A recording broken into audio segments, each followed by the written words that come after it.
네, 저희는 그래서 여성 정책을 안전, 성폭력 피해자 지원, 재생산, 건강, 그 외 청년 여성에게 영향을 미치는 정책들 이렇게 5가지 카테고리로 구분을 해보았는데요. 먼저 안전 정책입니다. 그런데 보시면 아시겠지만 3가지 정책 중에 2가지가 환불 딱지를 받았습니다. 첫 번째, 여성 안심 택배함인데요. 저희가 이 정책을 환불한 이유는 공개적인 곳에 위치해 있어서 이 택배함을 이용하는 사람이 범죄의 표적이 될 가능성이 있다라는 이유 때문이었습니다. 그리고 여성 안심 기가 스카우트 또 환불이죠. 네. 이 정책 같은 경우에는 수요에 비해 인력이 너무 부족해서 이른 시간에 마감된다고 합니다. 세 번째, 여성 안심 지킴이 집은 환불까지는 아니고 교환입니다. 왜냐하면 필요한 경우가 분명히 있을 텐데 이 여성 지킴이 집이 24시간이 아닌 경우가 있다고 합니다. 성폭력 피해자 지원인데요. 2 정책 모두 구매 확정이죠. 첫 번째, 해바라기 센터인데요. 국민을 보호하는 국가의 역할에 충실하다고 판단했습니다. 2번째, 여성 긴급전화 1366입니다. 이 또한 국가가 보호하는 역할에 충실했다라는 점도 좋고, 모든 여성이 폭력 구제 기관을 다 알고 있지 못할 텐데 이 전문 기관을 1366에서 연결해준다는 점에서 신뢰가 간다. 다음은 재생산 관련 정책인데요. 3가지 정책 중에 하나는 환불이고 2가지가 교환입니다. 첫 번째는 대한민국 출산 지도인데요. 이 정책 같은 경우는 2016년에 보건복지부에서 발표를 했다가 수많은 여성들의 반대에 부딪혀서 백지화되었습니다. 2번째는 임산부 백지 임산부설인데요. 오늘 조금 더 자세하게 설명을 드리기 위해 패스하도록 하겠습니다. 3번째는 오선보호 지원입니다. 사실은 좋은 제도지만 제대로 시행되기 어려운 상황이 많습니다. 직장에서 눈치를 봐야 한다거나 승진에 불이익이 있다거나, 그래서 제대로 시행할 수 있도록 하는 보완이 필요하다. 그래서 교환 딱지를 붙였고요. 다음은 건강인데요. 건강은 골고루 있습니다. 환불과 교환 구매 확정입니다. 첫 번째는 낙태죄. 하루빨리 환불을 하고 싶은 정책이라고 할 수 있겠죠. 그 이유는 여성의 건강권과 생명권 그리고 행복 추구권을 침해하는 법률이고 여성 개인의 몸을 통제하는 성차별적 법이라는 이유 때문입니다. 자, 2번째, 교환입니다. 자궁경부암 무료 예방접종인데요. 이것도 오늘 한번 자세하게 얘기하기 위해서 제가 패스하도록 하겠습니다. 3번째는 청소년 생리대 지원인데요. 여성의 월경용품은 필수제입니다. 그래서 국가에서 공공재로 다루어서 보편복지 차원에서 지급하자는 발상이 매우 적절하다. 네, 그 외에도 재미있는 정책들이 많았는데요. 저희 3개를 한번 가져와봤습니다. 첫 번째는 미혼 남녀 만남 행사입니다.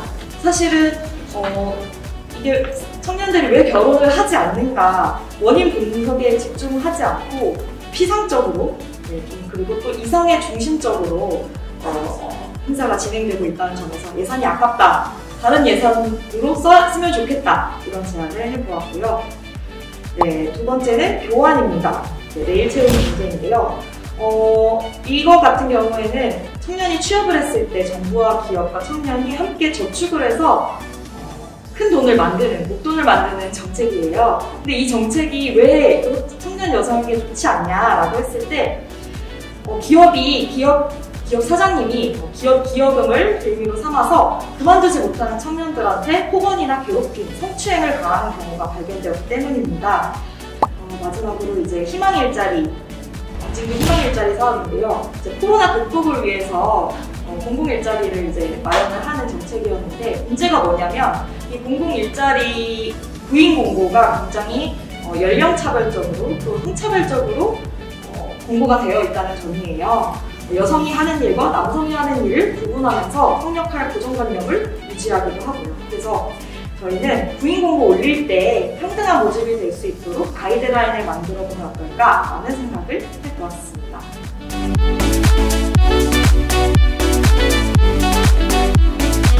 코로나19 팬데믹 이후 바이러스에 대한 경각심이 더 높아졌는데요. 여기 오늘 우리가 주목해야 될 또 다른 바이러스가 있습니다. 바로 HPV라고 불리는 인유두종 바이러스입니다. 아직 이 바이러스를 모르시는 분들을 위해서 간단히 설명을 드릴게요.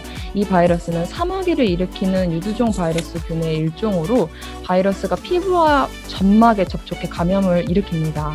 종류는 약 100여 종 정도 되고 이 중 60여 종이 피부 표면에 감염되어 사마귀를 일으키고요. 나머지 40여 종은 주로 생식기 점막에 감염이 됩니다. 이러한 인유두종 바이러스 감염을 예방할 수 있는 중요한 방법이 바로 오늘 소개할 HPV 백신 예방 접종입니다. HPV 백신은 우리에게 흔히 자궁경부암 예방주사로 많이 알려져 있어요. HPV가 자궁경부암 발병 원인의 99.8%를 차지하고 있기 때문입니다. 이렇게 발병 원인이 명확하기 때문에 자궁경부암은 백신 접종을 통해서 예방 가능한 유일한 암이기도 합니다. 그래서 굉장히 중요합니다. 여성이 이 접종을 맞는 것이. 접종을 한 후에 약 70%가량이 자궁경부암 예방 효과가 있다고 알려져 있거든요. 그렇다면 현재 우리나라에서 실행 중인 접종 지원 정책은 어떻게 이루어지고 있을까요? 2016년부터 정부는 만 12세 청소년을 대상으로 건강상담 및 HPV 예방접종 비용을 지원하고 있습니다. WHO에서는 접종 연령을 9세에서 14세로 권장하고 있어요. 이렇게 접종 권장 연령이 낮은 이유는 성관계를 맺기 전에, 다시 말해서 HPV에 노출되지 않은 상태에서 백신을 맞는 게 가장 효과가 크기 때문입니다. 앞에서 우리 방금 전에 살펴봤죠. 남성과 여성 모두에게 위협적이고 자궁경부암 발병 여부와는 상관없이 다 필요한 처방입니다. 네, 그래서 이런 시민들의 의견과 조사 결과를 종합해 봤을 때 더 많은, 더 발전된 형태로 교환이 되어야 합니다. 첫째, 현재 만 12세 청소년을 대상으로, 여성 청소년을 대상으로 진행되는 HPV 무료 예방 접종을 남성 청소년에게까지 확대해야 합니다. 둘째, 12세 이상의 여성과 남성에게도 백신 비용 일부를 지원해서 더 많은 시민이 안전한 성생활과 건강권을 보장받아야 합니다. 세 번째, 정부는 백신에 대한 범국민적인 접종이 이루어질 수 있도록 더 이상 여성에게만 예방 책임을 전가하지 않는 올바르고 적극적인 홍보를 지속해야 합니다.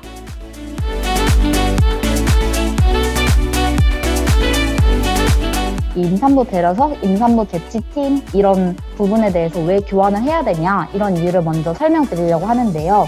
교환 이유로는 크게 3가지 정도를 잡았습니다. 네, 첫 번째로는 임산부석의 취지가 잘 실현되지 않은 현실인데요.